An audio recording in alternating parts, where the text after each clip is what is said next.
And welcome to our service here at Table United today. Today is a very special Sunday. It is what we call Mission Awareness Sunday. We have 4 of these here where we just hear the stories of missionaries around the world. But today is a very special one because we will be hearing from Philimon, a man from Eritrea who experienced extreme persecution because of his faith. He'll be sharing a bit of his story with us, but if you want to know more about his story and about the country of Eritrea, there will be 3 links in the description box below to link you to articles that just guide you and educate you about Eritrea and also about Philimon's story. And so enjoy this moment, be moved by it. May the Spirit deeply work within all of us as He ministers to us through this wonderful story and through this wonderful man. It has been recorded this morning at the service, and so that is why the video is going out late. But it is always good to gather and to hear these stories. And so I pray that the Spirit works with you and grows you close to God. Without much further ado, what's going to happen is we're just going to have a song before and after the interview, and then the interview for this video, and that is it. And so without further ado, here, let us worship God together as we sing.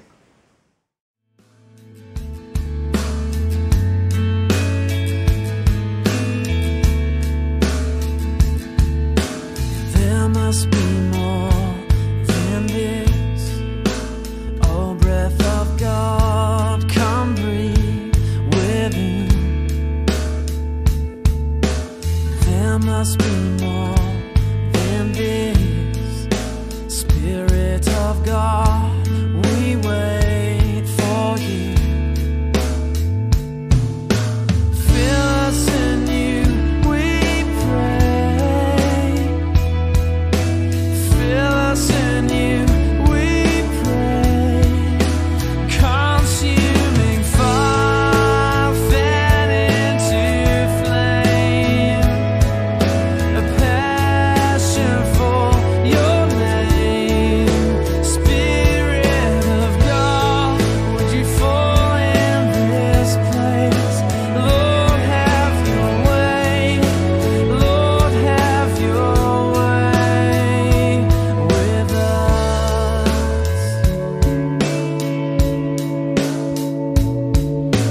Come like a rushing wind, clothe us with power from on high. Now set the captives free, leave us abandoned to your praise. Lord, let your glory fall. Oh, Lord, let your glory fall. Consuming fire, fan into flame. A passion for your name. Spirit of God, would you fall in this place? Lord, have your way. Lord, have your way with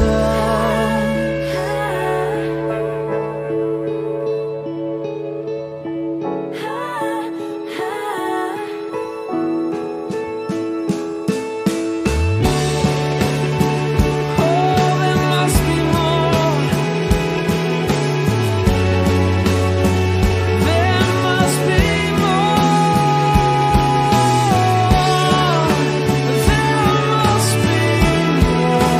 There must be more. Consuming fire, fan into flame. A passion for your name. Spirit of God, would you fall in this place? Lord, have your way. Lord, have your way with us.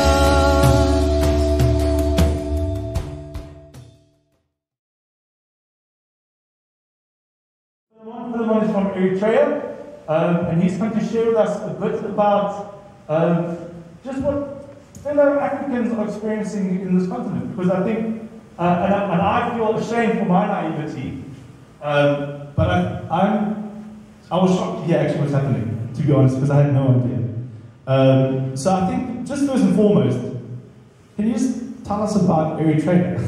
what is the country, what's it like? Just a little bit. Yeah, Eritrea is a country on the Red Sea.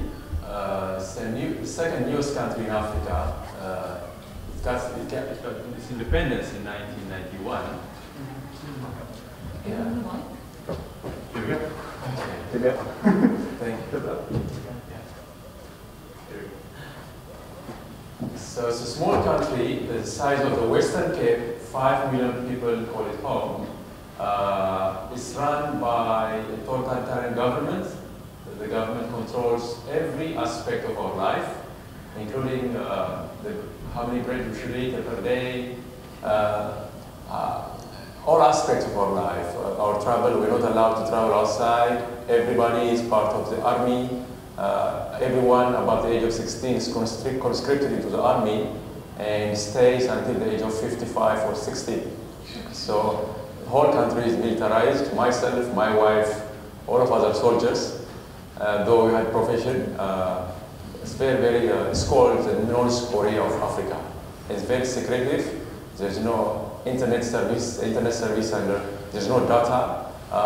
If you want to use internet, you have to go to internet cafes and you have to give your ID to use internet. So it's a highly closed country. That's why most people are not aware of it. Yeah. So, as I said earlier, Eritrea is number 6 on the World Watch List for open doors. Okay. Can you tell us why? Why do you think it's the might be climate? So why do you think, or why is it that it's number 6? Yeah, because the government is hostile to Christianity. They don't want any form of religion to get the heart of its citizens. So the population is very religious. 50% are Muslims and 50% are Christians. From those Christians, almost 90% are Orthodox Christians, and there are a few Catholics. But this Christianity is kind of nominal. It's under the full control of the government. For instance, in the Orthodox Church, the government has arrested the Patriarch. The Patriarch is under house arrest. He's 94 years old. And for the Catholics, their schools, their clinics are taken, and there is very strong visa restriction on them. So, and to tell you, it's very hard to explain the situation, but to tell you about the Orthodox Church, the government collects the tithes and offerings of the Orthodox Church and gives as a salary to the priests. So there is strong control to Christianity and Protestant denominations. There are many Protestant churches. They are not. The government is not happy on them, and they began to crack down on the churches. Apart from the Lutheran Church, which is also under strict control, all the Protestant denominations, the Presbyterians, the Baptists, the Pentecostal, name it all, are closed, and their pastors are arrested. They were arrested in 2004. We have never seen them. So they are in an undisclosed location. So in preparation for this, Philimon sent me a couple of articles to read. And one of it contains his story. What I'm going to say is, if you want to get hold of the article, I'm happy to forward it to you, or the elders, any of the elders have it as well, or chat with Jackie, and they'll forward it to you. But I think just if you can share with us just a bit of your story and yeah, your experiences. I came to the Lord in 2001 through my brother. During those times, the church were open, but after 1 year, they were closed. All our churches were taken, and it became, the army occupied the church, the money was taken, and the church buildings became army headquarters.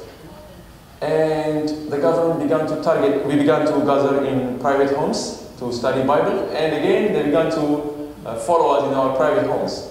What to do? So we stood our ground, we continued following the Lord, and I was active in ministry, in student ministry. So my first incident was, as I told you, at the age of 16, everybody at grade 11, everybody should go to the military camp and study full military training for a year. In that camp, we weren't allowed to read the Bible. Bibles were considered like cocaine. Every time they would make search, and they would take out Bibles and they would burn it. And so we would take the pages of the Bible and share it like somebody reads Matthew, next we exchange in secret mode. One day we were praying together, 11 of us, and we were captured at gunpoint. And they were arrested in a shipping metal containers. So Eritrea, there are some parts of Eritrea, they are very hot, more than 43 degrees Celsius, because it's on the Red Sea. It's very hot. So the three was there. It was extremely hot place. You couldn't wear any clothes because of the heat. And they tried to, after they learned that we were leaders and coordinators, they tried to assassinate us. They want to kill us, execute us after 3 days. We prayed, we fasted continuously for 3 days. Amazingly, the Lord intervened, and our punishment was turned into beatings. So for 10 days, we were open in the scorching sun at 1 p.m. We were beaten continuously, and our matriculation exam was two weeks ahead. So I went to the matriculation exam limping. But the Lord again helped me. I scored good grade, amazing grade, and I went to the university. So in Eritrea, if you score good grade, you go to the university. You become part of the reserve army. And if not, you join the army indefinitely. So this is the way. And after, there are many, fast forward, after 8 months, I found myself again in another crackdown. 53 students, university Christian students, were arrested. And they packed us in a small room, 2 by 3 room. Sorry, yeah, 2 by 3 room. So we had no sleep. We couldn't sleep. We spent our nights standing.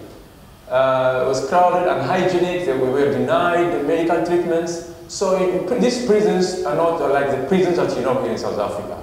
The prisons that you know here in South Africa are correctional facilities. There, the purpose of the prisons that I'm calling are for punishment.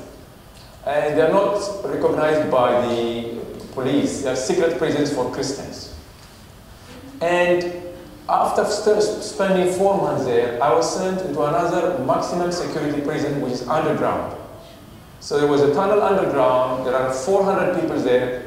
It was dark, stinky, unhygienic. Toilets were not allowed properly. Very hard to explain, and we were struggling to breathe. There was no oxygen there. So there was one person who was next to me who was arrested, I don't know, not for Christian reasons. He tried to smoke cigarette, and he was struggling to light the match.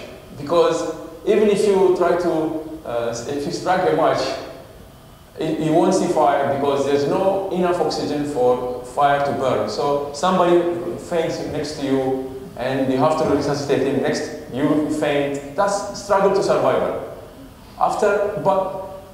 Fortunately, that prison was full, and they took us to another prison in a desert area, and they tortured us with heat. So we were not allowed to wear any shoes, and they make us walk on barefoot in the heat. So there was torture by heat. So many things are happening inside Eritrea. I have been to 4 prisons. I've spent a year, and then I was sent to the army to be punished. The army punished me for many months. Then I was released. Immediately I joined the church services. That's the custom, that's the norm, because we've denied our lives, and we've accepted this prison and death as part of our faith. This is the understanding of the Eritrean Christians. And I began to worship the Lord. Within 3 months, I was part of the underground church movement, and the government continues to send spies. Somebody comes to you looking innocent, and they attend with you for many months, and they study everything, and after 3 months they report back to the government, and then everybody is taken to the prison. So I escaped from such kind of things. And again, because there was shortage of housings, we used to gather in restaurants and cafes and pretend as if we were chatting.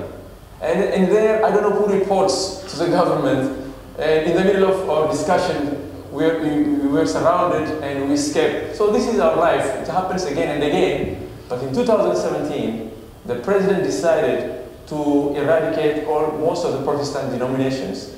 So it was door by door search and hunt for Christians. By that moment, I was married with Sharon, and we had our boy Daniel, who was 1 month old. So there was no way out for us, because they knock at your door, a priest, an Orthodox priest, security personnel and from the municipality, 3% come to your door, they knock at your door and they ask your religion. Even if you try to escape that you're Roman Catholic or Orthodox, the priest is there to verify. So there was no way out. And they cleared most of the towns and they sent us into the Red Sea. They sent most of the believers into the Red Sea island and in exile. And you know Red Sea, it's next to Saudi Arabia, it's very hot. And including children, women, elderly, it was merciless. Then we decided to escape the country. Sharon and Daniel escaped the country first. It was an amazing miracle. These are stories.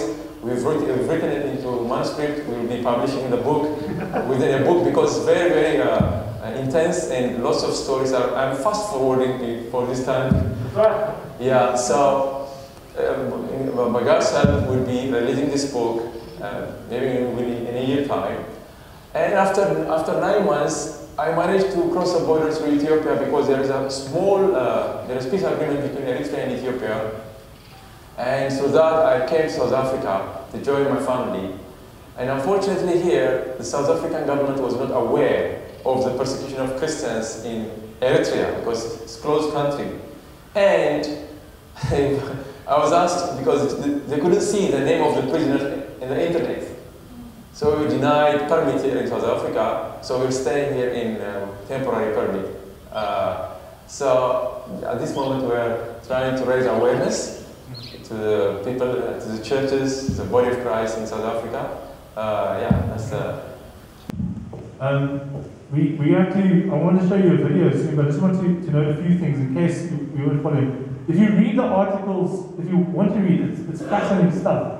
But just in case you are a little bit confused, so things like as Philimon said, the Orthodox Church, the Eritrean Orthodox Church, the Catholic Church and the Lutheran Church are not necessarily persecuted; they're just highly controlled. All the other churches are facing persecution in that regard. So that's how things like the priest is not able to walk around with the police. I also remember one point in the article, I think it said something about you got to prison and a guy had been there for 11 years or something like that by that point as well. It's common to be in prison for my friends. My friend who was in prison with me was released after 14 years. Sharon's two others were released after 9, 10, 11 years. Our pastors and our Christian leaders are in prison since 2014, 2004, which is like 17 years. So, I mean, just for following Christ, it's no crime. If you follow Christ, if you happen to attend life groups, then that's a crime for in my country. So, and quite often also we'll say things like, as Philimon alluded to, guys will get arrested and the family won't know. They'll disappear. And you have no idea what's happening to them for that duration. So what I want to do is I'm going to show you a short video. It's also about a woman from Eritrea called Helen. It's from Open Doors, and then we'll continue asking Philimon a couple of questions. There'll be a chance at the end for you to ask, like one or two of you to ask questions as well. So think about if there's anything you want to particularly asking Philimon. But let's do the video. I need to speak the help sheet.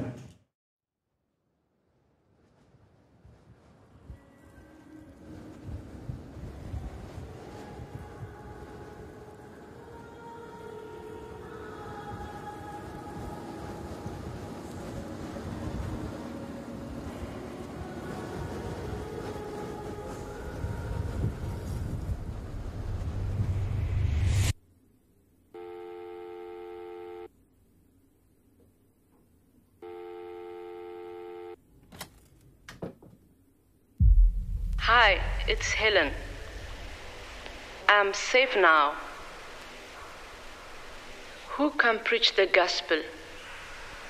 The answer is simple. Anyone who is not afraid to die. I was in that shipping container for 32 months. In the heat of desert day, the walls would burn our skin. In the night, we shook from the cold. I remember the story of Paul and Silas. Like them, I began to sing.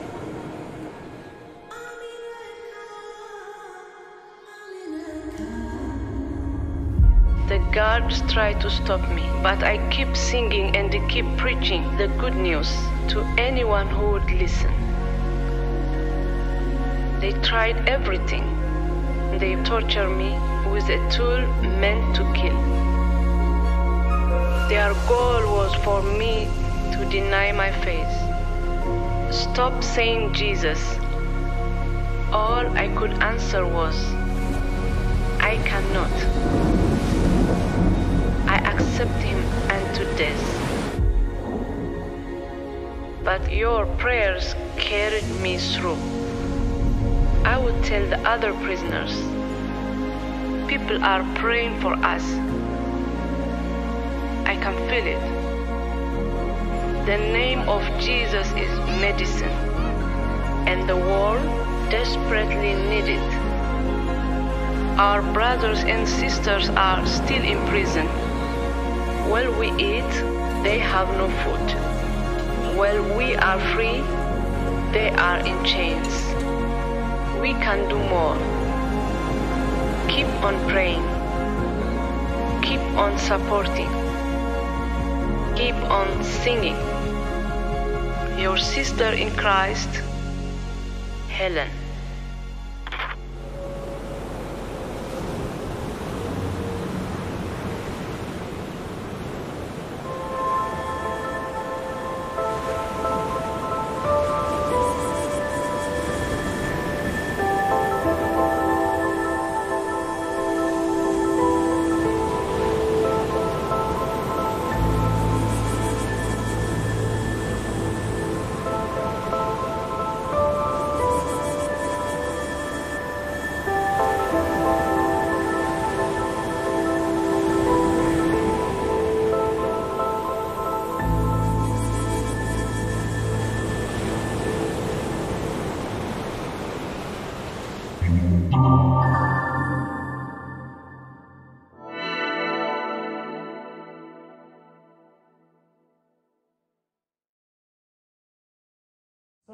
You're now here in South Africa, obviously, and you're taking it upon yourself to go to churches to educate, to teach. Churches like us who, I don't know, I want to say 98%, because maybe there's one person, but 98% of us had no idea that this was going on. But you're also working with Voice of the Martyrs, hey? So I don't know if you want to just tell us a bit about Voice of the Martyrs, what they do, who they are. Okay. Well, Voice of the Martyrs is just like Open Doors and Operation Mobilization, but the main focus of the Voice of the Martyrs is to encourage and equip persecuted believers, especially giving assistance. As you know, after somebody is released from prison for 14 years, and there is opposition from the family and because from society, we are minority, we are less than 2% of the population. And we have persecution from the society and from the government. So the breadwinners of the family are arrested. So it's very important for assistance to come from the church outside. So the Voice of Martyrs is linking outside churches with underground church inside Eritrea. It's not allowed. It's not easy.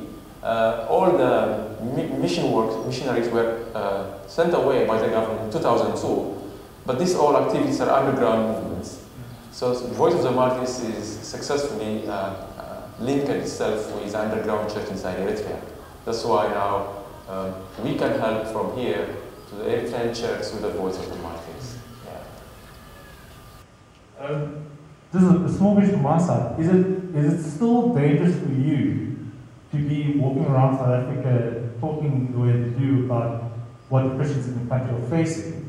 In other words, are they monitoring outside the country as well, or are they just kind of focusing inside the country? Yeah, the government can do many things, but it's something that the Lord has given me to do. It's risky, actually. Helen is I'm from the same church with Helen, but not many Eritreans are talking, despite passing through many things, because they're afraid of their families back at home.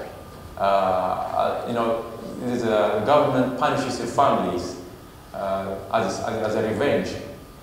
But I know it's a ministry that the Lord has given to me, and the sacrifice is part and parcel of ministry. Yeah. Sure. I'll be honest, when I read your story, when I heard about what was going on, for a split second, well, not for a bit more than a split second, for quite a while, I was sitting there, I was just thinking, it feels so trivial what we are doing down here compared to what you guys are experiencing up in Eritrea. And I think the question is, what can we as individuals on the tip of Africa, in a very free and open country, what can we actually do in this regard? Yeah, you're right. The test of freedom, the test of prosperity is much, much difficult than the test of suffering and persecution. When somebody comes to you and challenges you about your faith, about Jesus, you have no option. You'll fight back and you will not lose your ground, right? But when you are free, there is a tendency to be complacent. There is a tendency for you to take your freedom for granted. We were struggling to read for a Bible, and when we went to the home cells or our small groups, it's 50-50 chance. We might be returning back. So we might end up in prison for more than a decade. But people are committed because, as Helen said, if you live, we live for the Lord. And if you die, we die for the Lord. So one thing we have to be careful is we should never be complacent. We should never take our freedom for granted. We should never take our meetings for granted, because many people are paying their life for meeting one another. Gathering like this is costing us life. So we have to see the things beyond our borders. Like in Habakkuk chapter 1, Habakkuk cried to the Lord about the problems in his country, but the Lord came and in verse 5 he said, look among the nations, I'm doing amazing things that you can understand, right? So there are many things that are happening outside South Africa, so I encourage you to see beyond the borders of South Africa, and you should never take for granted our fellowship and reading the Bible in prayer. I think I'm just really looking up just to make sure I don't misquote anything, but it's Philippians 1:21, which you would recognize, which is where Paul writes, says, for to me to live is Christ, and to die is gain. And I think that is such an important thing. The last question I've got from my side, and then we'll ask if there's anybody from the congregation, is how can we as a congregation, how can we partner with Voice of the Martyrs? Is there a way that we can actually help the brothers and sisters in Eritrea, if there's anything we can do as a congregation as a whole? Yeah, as a congregation, Voice of the Martyrs is one of the few organizations who have presence inside Eritrea. Not because I know them there. I was an elder in the church. I was also working interdenominationally to organize a few churches there. So they had a presence inside Eritrea. And there is an office here in Johannesburg of the Voice of the Martyrs. If you go persecutionsa.org, persecutionsa.org is the website. So as a church, we have partners. It's very, very important as a church because we all are the body of Christ. I'm just telling you the real thing. Just imagine the government closing your churches, coming to your homes, and arresting your friends, arresting your family members, and arresting you, and you escape to some country, and you happen that the church over there are not aware of, let alone the persecution, they are not aware of where the country is. It's really painful, right? So the same thing is happening to us. Our leaders, just like Andrew. If Andrew was in Eritrea, he would be in prison for 16 years. So we have to pray. We have to pray. Whenever the Lord reminds you, please remember Eritrean churches. And we have also to give, to assist, because the leaders there are so committed. Because the government controls our bread. If you have a family of 4, then they will give you 5 bread. So if you are if you're not in good terms with the government, then you won't have bread. So they eat tomato and they serve the Lord. They're so passionate, they're so committed. That's why the gospel is spreading and moving forward. At this moment, despite all these challenges, you have no idea how the gospel is spreading like a wildfire. Even government officials are joining our home sales. So this irony, how is the gospel spreading is amazing. It's a work of the Holy Spirit actually. Yeah. I just think for me personally, what you're saying is so important, because so often we're hearing about the persecuted church just exploding in number. Like, so many people come to know the Lord despite this intense persecution. And we're sitting in Western culture and churches are dying. And it's an interesting contrast. We're sitting comfortably and complacently, and churches are dying, and the church that is persecuted is growing. I don't know if there's any specific questions from the congregation that you might want to ask Philimon. Justin. Hi, I just wanted to ask, I know, apart from what you told us about, oppression and the need for freedom, is there any particular theme at the moment that you're feeling in Eritrea like us to pray for, like any verse or any sort of particular movements of the Spirit that you'd like us to pray for? Alright, so any specific theme? I like the word that you use, theme. Anything specifically that you feel like we should pray for Eritrea verses or something? Yeah, the first thing is for the release of more than 300 believers and leaders are in prison for their release. But there is, I think, in Luke 1:74, I don't know, chapter 1, verse 73 or 74, it says, what does it say in English? I'll double check. Yeah. I'll get to you now. Yeah. We want to live in peace. We want to live we want to worship the Lord without fear, because we couldn't even raise our voices when we pray. We have to pray quietly, because we don't know who our neighbors are. There are secret informants in our neighbors. If 3 or 4 cars are parked, somebody will come to your home. So it's not easy to worship the Lord. The first time when I came to South Africa, I was surprised. And then you can even pray to the Lord to the top of your voice, and there's no risk associated with the worship. If we lift our voice, one of the roles of worship moderator is to control the sound of people praying inside. So because if everybody sings loudly, then we'll end up in prison. So we really want to worship the Lord without, Luke 1:74 is to rescue us from the hand of our enemies and to enable us to serve Him without fear. Yeah, to be able to serve Him without fear. That's the thing that I really want to say. Yeah, talking about the worship moderator, I know Helen says she was arrested for singing worship songs outside the church, on the steps of the church. Any other questions, 1 or 2, for Philimon regarding? Alright. If there are none, then I'm going to ask you to close and pray for us. But I'm assuming you'll be around after the service. Okay? So feel free to grab Philimon afterwards if you do have any questions for him specifically. Meet Sharon and Daniel and Samuel. Wonderful, wonderful kids and wonderful family. Go for coffee. You'll find him there. Cool. If you can close us in prayer for us, please, Philimon, that would be great. Yeah. Before I go close in prayer, I'm surprised because you know about Operation Mobilization? Yeah. They had a meeting, they had training called MDT. And in that MDT, they have a simulation of the containers.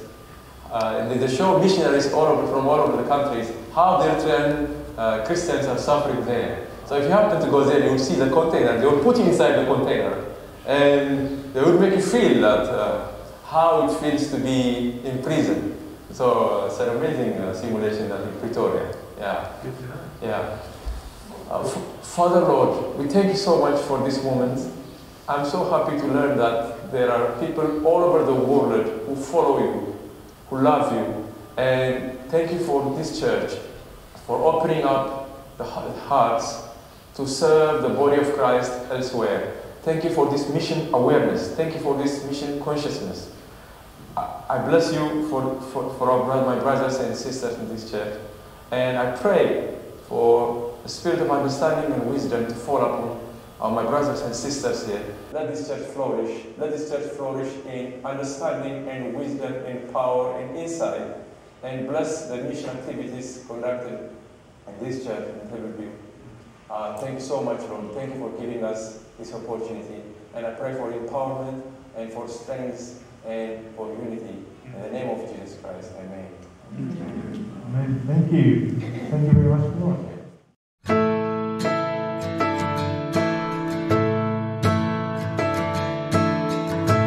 By the Lord of sea and sky, I have heard my people cry.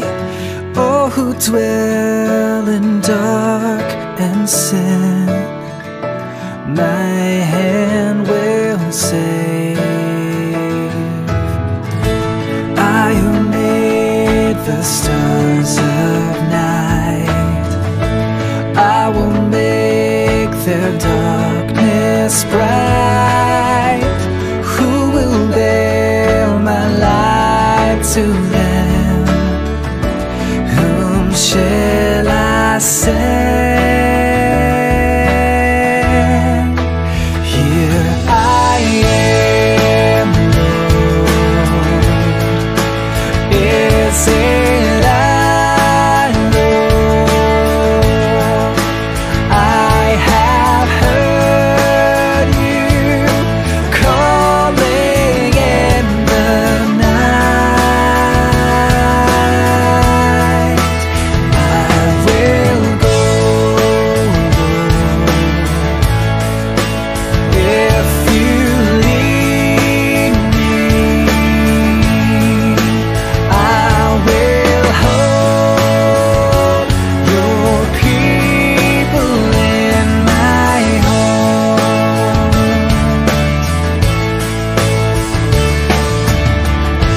By the Lord of snow and rain, I have borne my people's pain. I have wept for love of them. They turn away. I will break their hearts of stone, give them hearts for love alone. I will speak my words to them. Whom shall I send? Here I am, Lord. Is it I, Lord? I have heard you calling in the night. I will go if you lead me. I will hold your people in my heart.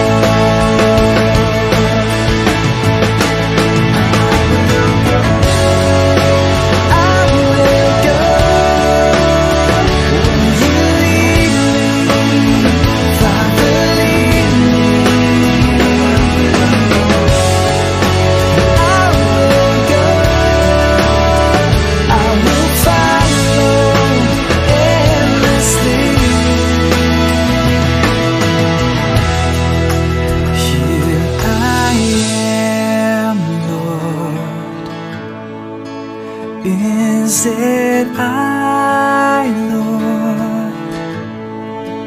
I have heard you calling in the night. I will go.